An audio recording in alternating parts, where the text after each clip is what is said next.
Good morning students, Shri Saraswat વિદ્યાલયની અંદર આપ સૌનું હાર્દિક સ્વાગત છે. હું છું કુલદીપ ટંડેલ અને આપણે ફિઝિક્સ સબ્જેક્ટનો અભ્યાસ કરી રહ્યા છીએ. ચેપ્ટર નંબર 14 ની અંદર બાકીનો પોર્શન પૂર્ણ કરીએ તો અત્યાર સુધી ચેપ્ટર નંબર 14 ની અંદર જે દોલનનો આપણે અભ્યાસ કર્યો છે એ દોલન એક આદર્શ પરિસ્થિતિ માટે છે, એટલે કે જેની અંદર દોલન ગતિ એ બહારથી એને રોકતા અવરોધક બળ જે પ્રેઝન્ટ હોય છે એને આપણે અવગણ્યા છે. એટલે કે જ્યારે પણ આપણે બ્લોક અને સ્પ્રિંગનું તંત્ર જોયું તો જે સપાટી હતી એને લીસી લીધી છે, એટલે એમાં કોઈ ઘર્ષણ નથી ઉભું છે, પણ પ્રેક્ટિકલ લાઈફમાં એવું હોતું નથી. તો એવા બળો આ દોલનની અંદર પ્રેઝન્ટ હશે, બરાબર, જે શું કરશે તો કે એની ગતિને અવરોધે. તો એના કારણે શું થશે, ધારો કે સ્પ્રિંગ અને બ્લોકનું તંત્ર છે, ધારો કે આ એક સ્પ્રિંગ સાથે એક બ્લોક લગાવ્યો છે, એને ખેંચીને છોડી દઈએ તો એ દોલન કરશે, પણ ધીમે ધીમે તમે પ્રેક્ટિકલ લાઈફમાં જોશો તો એ દોલન ઘટતું જશે, એટલે અવમંદિત થતું જશે. કોના કારણે? તો અહીંયા જે આસપાસ હવા રહેલી છે એ હવા આની ગતિને અવરોધે છે, એટલે એના ઉપર એક અવરોધક બળ લગાવે છે. તો એના કારણે એનો જે કંપ વિસ્તાર છે ધીમે ધીમે ઘટે છે. તો આવી ગતિને કહેવાય અવમંદિત દોલન. અવમંદિત દોલન ગતિ.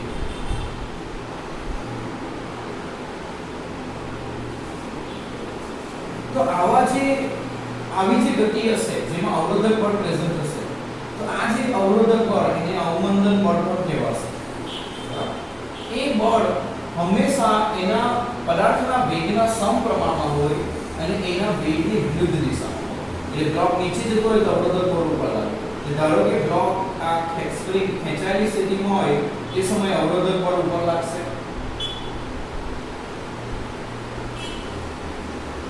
ઇંગ્લિશમાં ડેમ્પિંગ કહેવાય, એટલે ડેમ્પિંગ ફોર્સ ઉપરથી Fd લખ્યું છે. અને સ્પ્રિંગ ખેંચાયેલી હોય તો પુનઃસ્થાપક બળ પણ ઉપરની દિશામાં લાગશે. એટલે સ્પ્રિંગ પર અવમંદન બળ લાગશે Fd. અહીંયા એક અચળાંક રૂપ છે જેને કહેવાશે અવમંદન અચળાંક. એને શું કહેવાશે? અવમંદન અચળાંક. અને સ્પ્રિંગ ઉપર બીજું બળ કેવું લાગશે? તો પુનઃસ્થાપક બળ. કયું બળ લાગશે? પુનઃસ્થાપક બળ. એ બળ કેટલું હશે? તો -kx. હવે પરિણામી બળ એ સ્પ્રિંગ એ બ્લોક ઉપર કેટલું લાગશે? તો બંને બળ સમાન દિશામાં હોવાથી પરિણામી બળ માટે બંનેનો સરવાળો થશે. એક બળ છે -dv, બીજું છે -kx, અને પરિણામી બળ બરાબર શું થશે? દળ ગુણ્યા પ્રવેગ.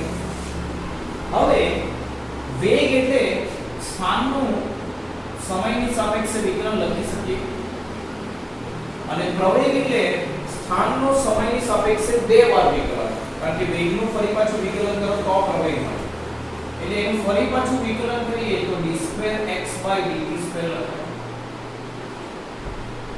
બધા પદને ડાબી બાજુ લાવીએ તો md2x/dt2 ddx/dt kx શું થશે? 0. અને m વડે ભાગીએ તો d2x/dt2 dm dx/dt km x 0. આ સમીકરણ કેવા પ્રકારનું છે? તો આપણે આવું સમીકરણ ભણી ગયા, દ્વિઘાત સમીકરણ ax2 bx c 0 ધોરણ 10 ની અંદર. તો x ની જગ્યા ઉપર છે dx/dt, એટલે આ સમીકરણ નીકળવા જુઓ dx/dt નો વર્ગ dx/dt અને dx/dt વગરનું બનેલ અચળ પદ. તો આ સમીકરણને કહેવાય વિકલ સમીકરણ. એટલે અવમંદિત દોલન માટેનું આ સમીકરણ અવમંદિત દોલનો માટેનું વિકલ સમીકરણ છે. કયું સમીકરણ છે? વિકલ સમીકરણ છે. હવે આ સમીકરણનો ઉકેલ શું હોઈ શકે? આ સમીકરણનો ઉકેલ એટલે જે x ની કિંમત તમે અહીંયા મૂકશો તો આ બધા પદો બરાબર છે તો 0, એટલે સેટિસ્ફાઈ કરે, એટલે કહેવાય એનો ઉકેલ. તો એ ઉકેલ કેવા પ્રકારનો હશે? તો x બરાબર a is e power -dt/2m cos omega dash p plus phi આ પ્રમાણે છે, જ્યાં a શું છે? પ્રારંભિક કંપ વિસ્તાર. જ્યારે તમે શરૂઆત કરી ત્યારનો કંપ વિસ્તાર, પછી કંપ વિસ્તાર સમય સાથે બદલાશે. p ઓમેગા બરાબર છે વર્ગમૂળમાં kym માઈનસ b²/4x આ ઓમેગા ડેશ આવૃત્તિ. તો અહીં આગળ આ જે સ્થાનાંતરનું વિધેય આવ્યું એમાં cos સાથે જે ગુણાકારમાં છે એનો કંપ વિસ્તાર થાય એટલે અવમંદિત દોલન માટેનો કંપ વિસ્તાર. અવમંદિત દોલક માટેનો કંપ વિસ્તાર એ સમયની સાથે બદલાશે કારણ કે સમયનું વિધેય છે a * e⁻ dt/2m આ સૂત્ર યાદ રાખજો. જો કંપ વિસ્તાર બદલાતો હોય તો એની યાંત્રિક ઊર્જા પણ સમય સાથે બદલાશે કારણ કે યાંત્રિક ઊર્જા શું લખાય ½ k². શું લખાય ½ k². a² એટલે આનો વર્ગ એટલે શું થશે a² અને આનો વર્ગ કરશો 2 અને 2 કેન્સલ થશે તો જવાબ આવશે -3d/m. આગળ શું થશે યાંત્રિક ઊર્જા સૂત્ર. એટલે આ બતાવે આ જે વિધેય છે શું બતાવે તો કે અવમંદિત દોલન માટે કંપ વિસ્તાર ધીમે ધીમે ઘટે છે એટલે તમે દોરશો અને એનો ઘટાડો કેવો છે તો e ની માઈનસ ઘાત એટલે ચર ઘાતાંકીય રીતે ઘટે એટલે કંપ વિસ્તાર આ રીતે ઘટશે. એના ઘટાડાને તમે આ રીતે દોરી શકો એટલે આ પ્રમાણે ઘટશે કંપ વિસ્તાર ધીમે ધીમે ઘટશે. સમજાય છે બરાબર. અવમંદિત દોલનો એટલે જે દોલનની અંદર કોઈ અવરોધક બળ પ્રેઝન્ટ હોય જેના કારણે દોલનનો કંપ વિસ્તાર ધીમે ધીમે ઘટે સમય સાથે એવા દોલનને શું કહેવાય અવમંદિત દોલનો. એના માટેનું વિકલ સમીકરણ આવું હોય જેનો ઉકેલ એટલે જેમાં સ્થાનાંતરનું સૂત્ર આ પ્રમાણે આવે અને એનો કંપ વિસ્તાર કેટલો હોય અને કેવી રીતે બદલાય આ ખૂબ જ અગત્યનું. હવે નેક્સ્ટ આના ઉપરથી હવે આવા દોલનનો જો કંપ વિસ્તાર ઘટવા ન દેવો એટલે કે જો આવા દોલનોને કન્ટિન્યુ રાખવો હોય જેમ કે તમે ગાર્ડનમાં હિંચકા ગાઓ છો તો ધીમે ધીમે હિંચકો ધીમો પડશે. ધીમો ન પડવા દેવો હોય તો તમે શું કરશો પગથી ધક્કો લેશો. પગથી શું કરશો ધક્કો લેશો. એના કારણે તમારો હિંચકોનું દોલન ચાલુ રહેશે. એટલે દોલન ચાલુ રાખવા માટે બહારથી બળ લગાવવામાં આવે તો એવા દોલનને કહેવાય બળ પ્રેરિત દોલન અથવા તો પ્રણોદિત દોલન. હવે આ દોલનની અંદર બે બળ તો આવશે એક તો અવમંદન બળ બીજું પુનઃસ્થાપક બળ. હવે બળથી એની ગતિ ચાલુ રાખવા માટે તમે જે બળ લગાવો છો એ કેવું હશે ધારો કે કોઈ હિંચકા ગાય છે એનો હિંચકાનું દોલન ચાલુ રાખવું તો આપણે ધક્કો લગાવીએ. કેવી રીતે લગાવીએ લગાવતા જ રહીએ નહીં લગાવી છોડી દઈએ એટલે એક સેકન્ડમાં એ જે બળનું મૂલ્ય છે આપણે વધારીએ ઘટાડીએ એટલે એ બહારથી લગાવવામાં આવતું બળ પણ કેવું હશે તો આવર્ત હશે.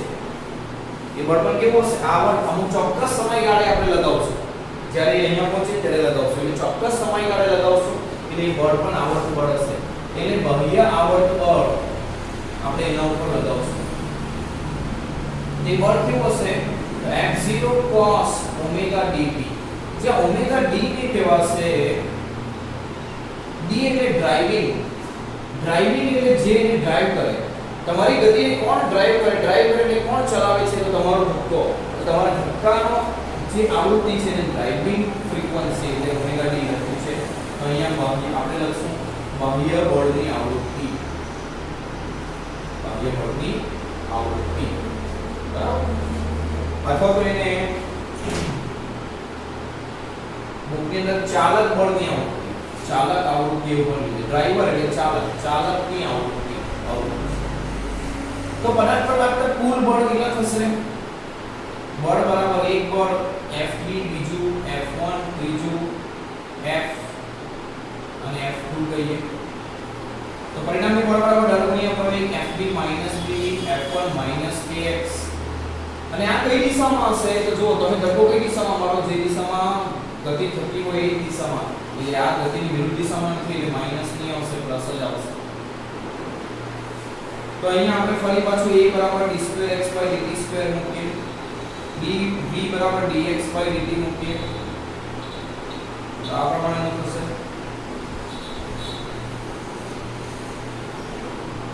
તો આમાં બધા પદની ડાબી બાજુ લાવો તો m d2x/dt2 b dx/dt kx is equal to f0 cos omega dt થશે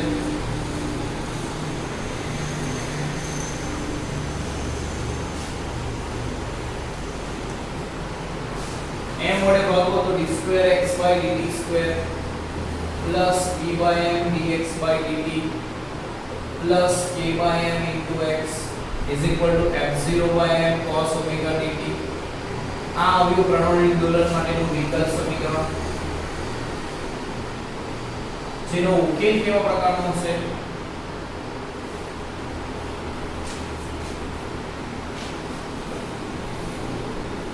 x of t બરાબર a cos omega dt plus phi આ શું બતાવે તો કે આ જે સ્થાનાંતર છે એની આવૃત્તિ એ ચાલક બળની આવૃત્તિ જેટલી થશે એટલે શરૂઆતમાં જ્યારે હિંચકો દોલન કરે છે ત્યારે એની આવૃત્તિ જે હશે એને કહેવાય એની પ્રાકૃતિક આવૃત્તિ એની પોતાની દોલનની આવૃત્તિ પછી તમે બહારથી એક બળ લગાવો છો જે આવર્ત છે 1 સેકન્ડમાં કેટલી વાર ધક્કો મારો છો એને કહેવાશે એક બળની આવૃત્તિ તો ધીમે ધીમે શું થશે હિંચકાની ગતિની આવૃત્તિ એ તમારા ચાલક બળ જેટલી થઈ જશે એટલે આમાં સ્થાનાંતરની અંદર આવૃત્તિ જે છે એ હિંચકાની પ્રાકૃતિક આવૃત્તિ નથી પણ કઈ ચાલક બળની આવૃત્તિ છે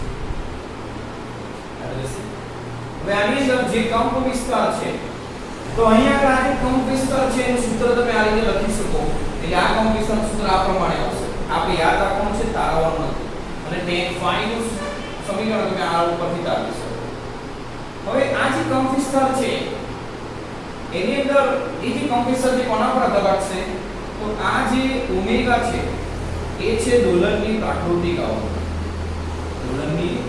આવૃત્તિ કે જે આવૃત્તિથી એ શરૂઆતમાં દોલન કરતો હોય એ આવૃત્તિ અને ઓમેગા ની બાહ્ય બળની આવૃત્તિ એ બે વચ્ચે કેવો સંબંધ છે એના ઉપર આ કંપ વિસ્તાર આધાર રાખશે તો બે અલગ અલગ કિસ્સા જોઈએ ધારો કે એવું હોય આ જે બાહ્ય બળની આવૃત્તિ છે એ ખૂબ નાની હોય બરાબર એટલે ઓપ્શન એવો આપ્યો છે કે નાનું અવમંદન અને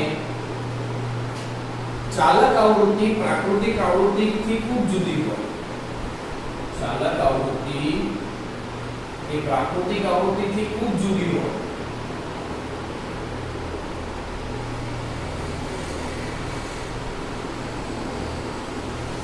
તેવા સમય શું થાય એટલે કે ઓમેગા ડી એ ઓમેગા કરતા ખૂબ નાનું હોય તો શું થાય તો આ જે પદ છે m2 omega square minus omega d square whole square એ પદ omega square omega d square કરતા ખૂબ મોટું થશે આવું થાય તો આપણે આ પદને અવગણીએ તો કંપ વિસ્તાર a બરાબર શું આવશે f0 અને m2 omega square minus omega d square whole square આખાનું વર્ગ તો વર્ગ નીકળી જશે એટલે થશે m omega square minus omega d square આ એનો કંપ વિસ્તાર છે જો તમારા ચાલક બળની આવૃત્તિ ખૂબ નાની હોય પ્રાકૃતિક આવૃત્તિ કરતા તો આવું થશે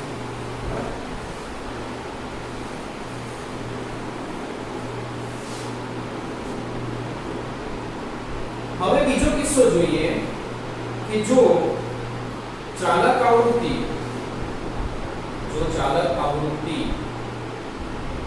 એ પ્રાકૃતિક આવૃત્તિની નજીકની હોય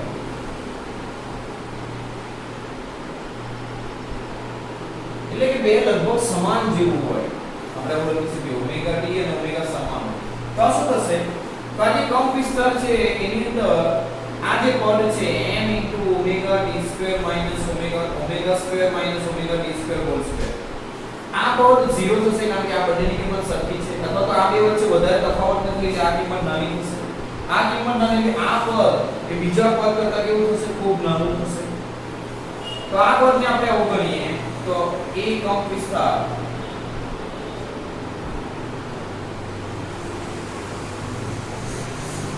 આ થાય એટલે કંપ વિસ્તાર શું બને m0 divided by m2 આ પદને અવગણીએ તો રહી જશે omega d square power 1/2 x2 divided by omega dv આ કંપ વિસ્તાર આવશે અને આ કંપ વિસ્તાર એ દોલનના કંપ વિસ્તારમાં સૌથી વધુ હશે મહત્તમ કંપ વિસ્તાર મળે એટલે જ્યારે તમારા બળની આવૃત્તિ એના દોલનની આવૃત્તિ જેટલી થાય ત્યારે તમારો કંપનવિસ્તાર મહત્તમ મળે અને આ ઘટનાને કહેવાય દોલનની અંદર અનુનાદ. એટલે અનુનાદ એટલે જ્યારે બાહ્ય બળની આવૃત્તિ એટલે 1 સેકન્ડમાં તમે કેટલી વાર બળ લગાવો છો એ અને 1 સેકન્ડમાં દોલન કેટલી વાર થતું હતું એ બંને આવૃત્તિ જો સમાન હશે તો તમારા દોલનનો કંપનવિસ્તાર એ કેવો બનશે? મહત્તમ બનશે. આ ઘટનાને કહેવાય અનુનાદ. આ ઘટનાને શું કહેવાય? અનુનાદ. હવે બુકની અંદર એક ગ્રાફ આપ્યો છે જુઓ આકૃતિ 14.21 ની અંદર. તો એની અંદર શું કર્યું છે? તો કંપનવિસ્તારના અલગ અલગ પ્લોટ છે. અલગ અલગ અવમંદન બળો માટે કંપનવિસ્તારના અલગ અલગ પ્લોટ છે. તો એ બધા પ્લોટની અંદર આ રીતે અલગ અલગ પ્લોટ છે. તો કંપનવિસ્તાર જ્યાં મહત્તમ થાય છે એ વિસ્તારની અંદર આ 1 છે. આ શેની કિંમત છે? તો ઓમેગા d ઓમેગા. એટલે ઓમેગા d ઓમેગા બરાબર 1 થાય ત્યારે કંપનવિસ્તાર મહત્તમ થાય. એટલે ઓમેગા d જ્યારે ઓમેગા જેટલું હોય ત્યારે કંપનવિસ્તાર કેવો મળશે? મહત્તમ. એટલે ગમે તે અવમંદન બળ હોય છતાં પણ જ્યારે તમારી ડ્રાઇવિંગ આવૃત્તિ એટલે ચાલક બળની આવૃત્તિ કે પ્રાકૃતિક આવૃત્તિ જેટલી હોય ત્યારે કંપનવિસ્તાર મહત્તમ મળશે. આ ધ્યાનમાં રાખો. એટલે બે નજીકની આવૃત્તિઓ હશે આ બંને આવૃત્તિઓ ત્યારે તમારો કંપનવિસ્તાર મહત્તમ થશે. એ ઘટનાને કહેવાય શું? અનુનાદ. તો આ ચેપ્ટરના બધા ટોપિકો પૂર્ણ થયા. હવે દાખલાઓ પૂર્ણ કરીએ એટલે ચેપ્ટર પૂર્ણ થશે.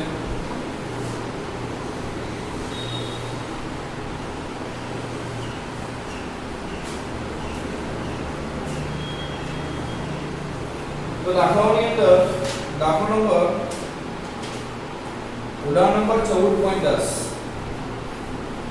આકૃતિમાં બતાવ્યા પ્રમાણે અવમંદન દોલક માટે બ્લોકનું દ્રવ્યમાન 200 ગ્રામ k બરાબર 90 ન્યૂટન પ્રતિ મીટર અને અવમંદન અચળાંક e બરાબર 40 ગ્રામ પ્રતિ સેકન્ડ. તો દોલનનો આવર્તકાળ 2π√m/k ગ્રામ કિલોગ્રામમાં લખો તો 0.2 કિલોગ્રામ લખાશે અને 0.04 કિલોગ્રામ પ્રતિ સેકન્ડ થશે. 2π m 0.2/k 90 આની ગણતરી કરીએ 0.2/90 into 2 into 3.14 તો થશે 0.139 0. વળી પાછું કરીએ 0.2 divided by 90 એનું વર્ગમૂળ કાઢીએ અને એને ગુણીએ 3.14 into 2 તો 0.296 સેકન્ડ એનો આવર્તકાળ થશે. બીજું શું પૂછ્યું? તેના ડોલરના કંપનવિસ્તારનું મૂળ પ્રારંભિક મૂલ્ય કરતાં અડધું મૂલ્ય થવા માટે લાગતો સમય. એટલે કે ઠીક સમયે જે કંપનવિસ્તાર છે શરૂઆતના કંપનવિસ્તાર કરતાં અડધું થવા માટે લાગતો સમય. એટલે આવું થાય છે. ટી સમય કંપનવિસ્તારનું સૂત્ર e પાવર -pt/2 એના બરાબર છે તો a/2. એ કેન્સલ અને છેદમાં લખો તો ઘાત પ્લસ લખાય = 1/2. એટલે આ બતાવે કે e પાવર pt/2m બરાબર 2 છે. e નો ઘાતનો પદને સામાન્ય રીતે લખવો હોય તો જમણી બાજુના પદને ln માં લઈ જવું પડે. ln2 એટલે 2.303 log2 એટલે 0.3010.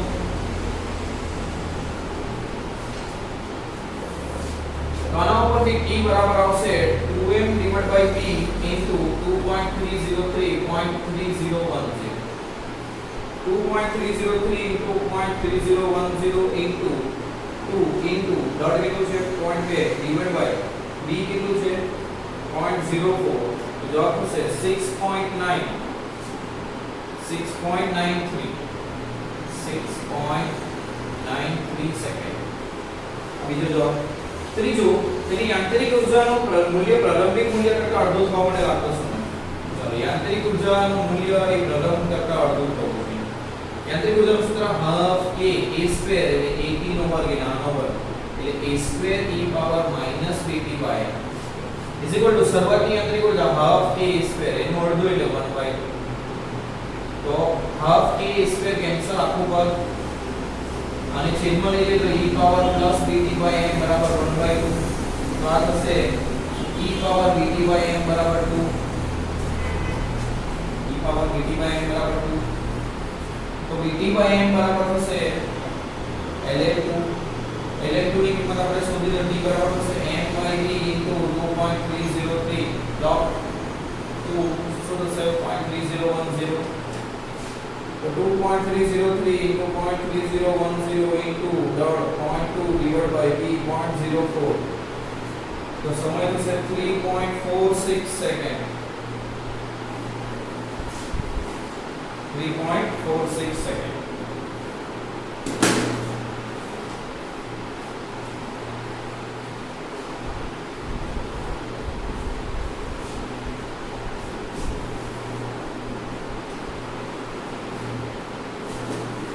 સ્વાધ્યાયમાં દાખલા નંબર 14.16 સરળ આવર્ત દોલકમાં કણનો આવર્તકાળ t = 2π√m/k એ બળ અચળાંક k અને કણના દ્રવ્યમાન m પર આધાર રાખે છે।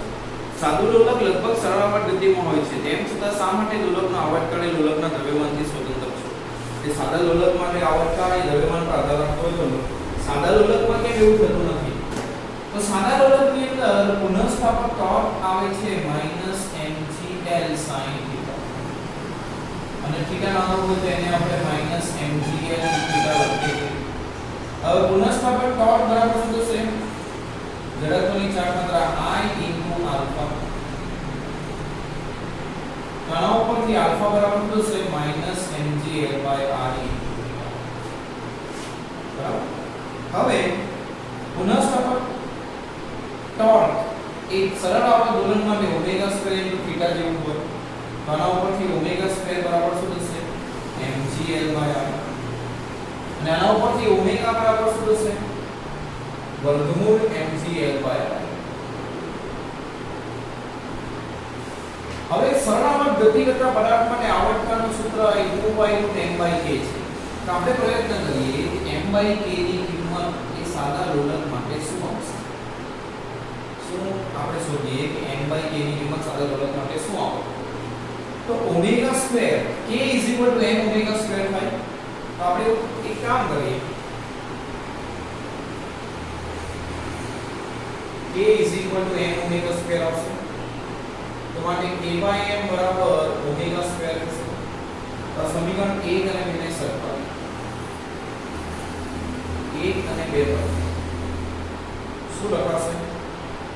k/m = mgl/i અને I બરાબર થશે m * l2 એટલે m કેન્સલ, શું આવ્યું? g/m।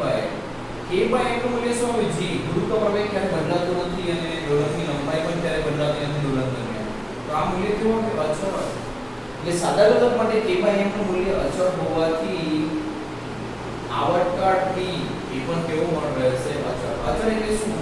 તો કે આ મૂલ્ય એ દળ પર આધારિત નથી, જે દળ પર આધારિત નથી સાદા દોલક માટે। સાદા દોલક માટે k/m નું મૂલ્ય દળ પર આધારિત ન હોવાથી આવર્તકાળ t = 2π√m/k એ પણ દળ પર આધારિત હશે નહીં।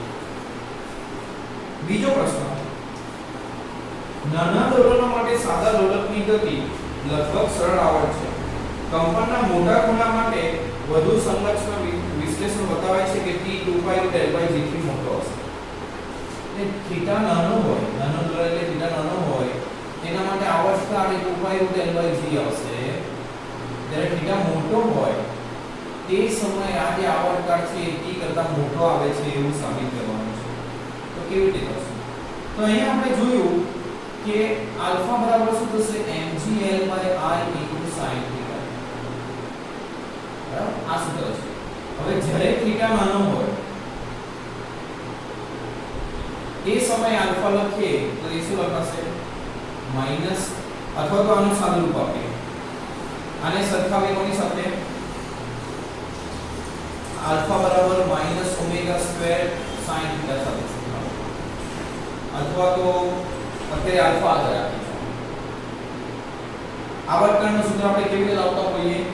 તો આલ્ફા બરાબર ω2 થીટા ઉપરથી લાવતા હોઈએ, જેની અંદર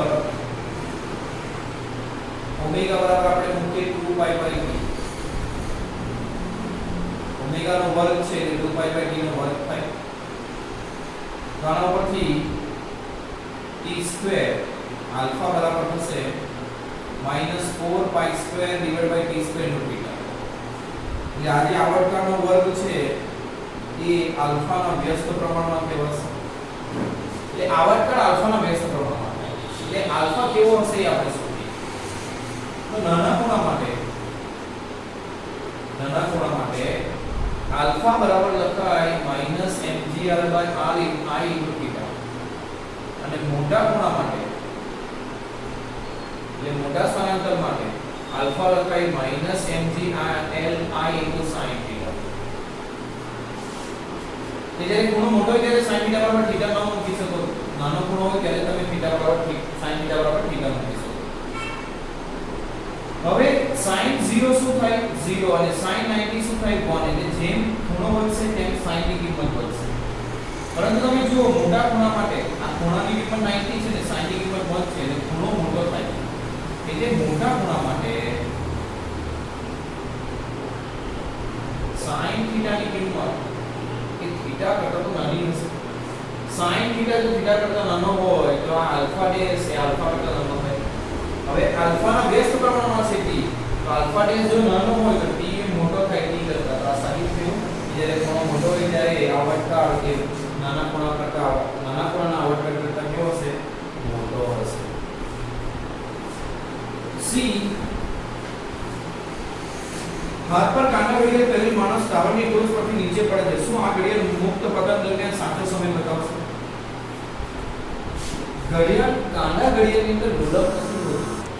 એટલે એનો આવર્તકાળ એ g ગુરુત્વ પ્રવેગ પર આધારિત નથી. એટલે સાચો સમય બતાવશે. એટલે આ આવશે. D ગુરુત્વાકર્ષણ હેઠળ મુક્ત પતન કરતા કેબિનમાં ગયેલું સાદા ઢોલકના ઢોલકની આવૃત્તિ લીધી હશે. આ સાદું ઢોલક છે. એનો આવર્તકાળ આપણે કેવી રીતે શોધશું? 2π√L/g.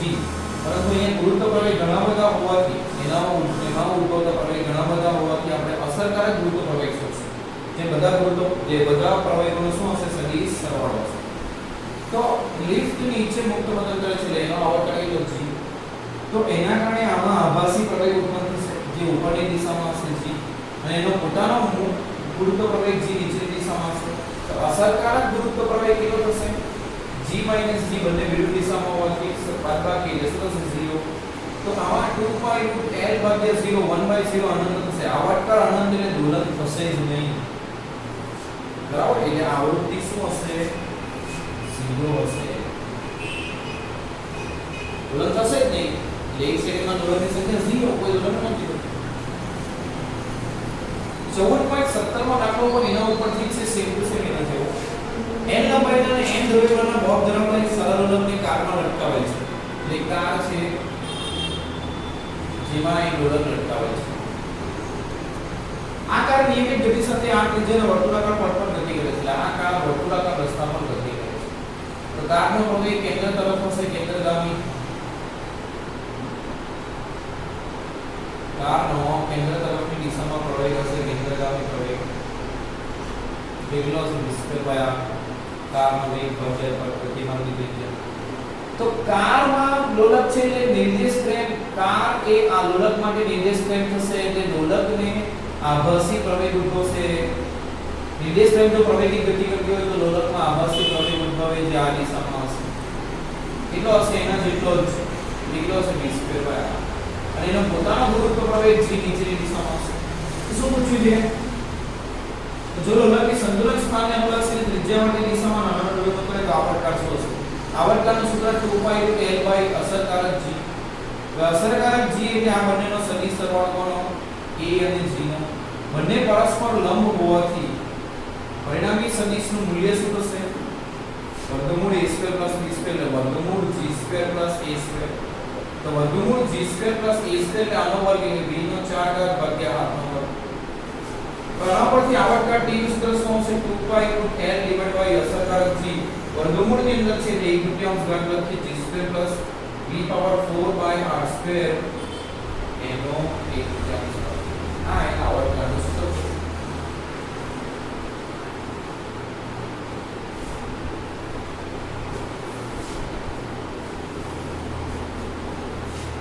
a પાયાનું ક્ષેત્રફળ અને h ઊંચાઈનો કોર્કનો એક નળાકાર ટુકડો છે.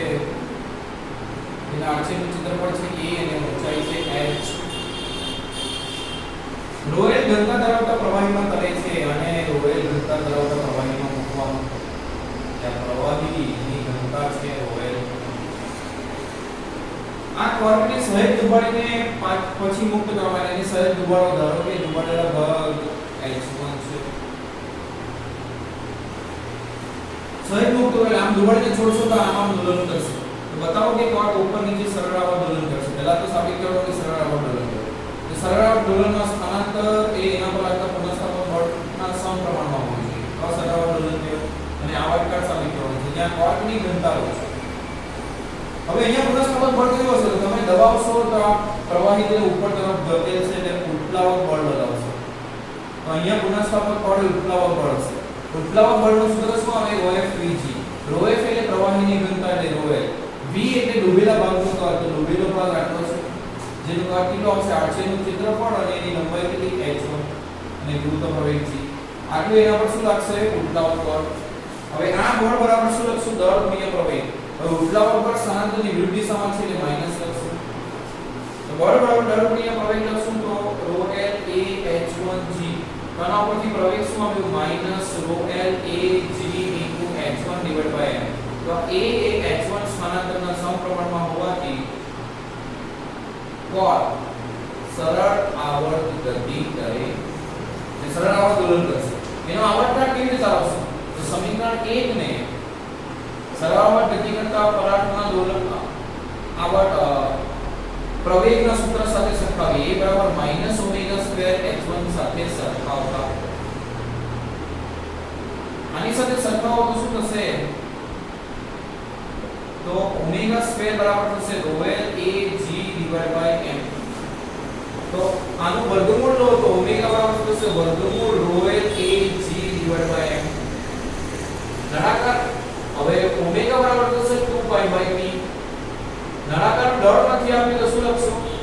એની ઘનતા ρ અને એનું કદ 800 નું ક્ષેત્રફળ ગુણ્યા એની લંબાઈ h. તો a કેન્સલ અને આપણે t બરાબર થશે 2π √ρh divide by ρl g.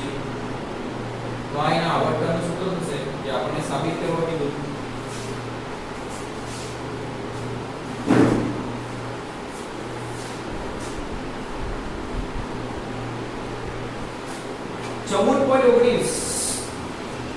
પારો ધરાવતી એક યુ ટ્યુબનો એક છેડો શોષક પંપ અને બીજો છેડો વાતાવરણમાં છે. એટલે યુ ટ્યુબનો એક છેડો એ પંપમાં શોષક પંપ એટલે જે તેના દબાણમાં ઘટાડો કરશે. અહીંયા પંપ છે અને બીજું આ ખુલ્લો છે. બે કોલમ વચ્ચે નાનો દબાણનો તફાવત જાળવી રાખવામાં આવે છે. દબાણનો તફાવત જાળવીએ તો અહીંયા સપાટી ઉપર જશે અને અહીંયા નીચે આવશે. બતાવો કે જ્યારે સક્શન પંપ દૂર કરવામાં આવે તો યુટ્યુબમાં પારનો સ્તંભ સરળાવટ ગતિ કરે. એટલે આ સક્શન પંપ દૂર કરીએ તો આ ભાગ આમ નીચે આવશે અને આ ભાગ આમ સરળાવટ ગતિ કરશે. તો અહીંયા લાગતું પુનઃસ્થાપક બળ આ સપાટીને કારણે મૂળ સ્થિતિમાં લાવવા માટે લાગતું બળ એ ઘોડાનું વજન બળ છે. બરાબર? તો આ ભાગનું વજન બળ mg એ નું પુનઃસ્થાપક બળ હશે. સ્થાનાંતરની વિરુદ્ધ દિશામાં હશે એટલે -mg થશે. એનું દળ કેટલું થશે? તો ઘનતા ગુણ્યા કદ કેટલું થશે? ધારો કે આ સ્તંભની ઊંચાઈ h છે તો ઘનતા કદ કેટલું થશે? 800 નું ક્ષેત્રફળ ગુણ્યા લંબાઈ h. તો આ જે પુનઃસ્થાપક બળ છે F એ સ્થાનાંતર h ના સમપ્રમાણમાં હોવાથી અથવા તો બળ બરાબર દળ ગુણ્યા પ્રવેગ મૂકો તો આના પરથી આ જે પ્રવેગ છે h ના સમપ્રમાણમાં હોવાથી સ્તંભ સરળ આવર્ત દોલન કરે. સાચું છે. તો અહીંયા આપણું 14મું ચેપ્ટર પૂર્ણ થાય છે. તો આટલી બાબતો ધ્યાનમાં રાખવી. બરાબર? અને આપણે નેક્સ્ટ ટાઈમ નવું ચેપ્ટરની શરૂઆત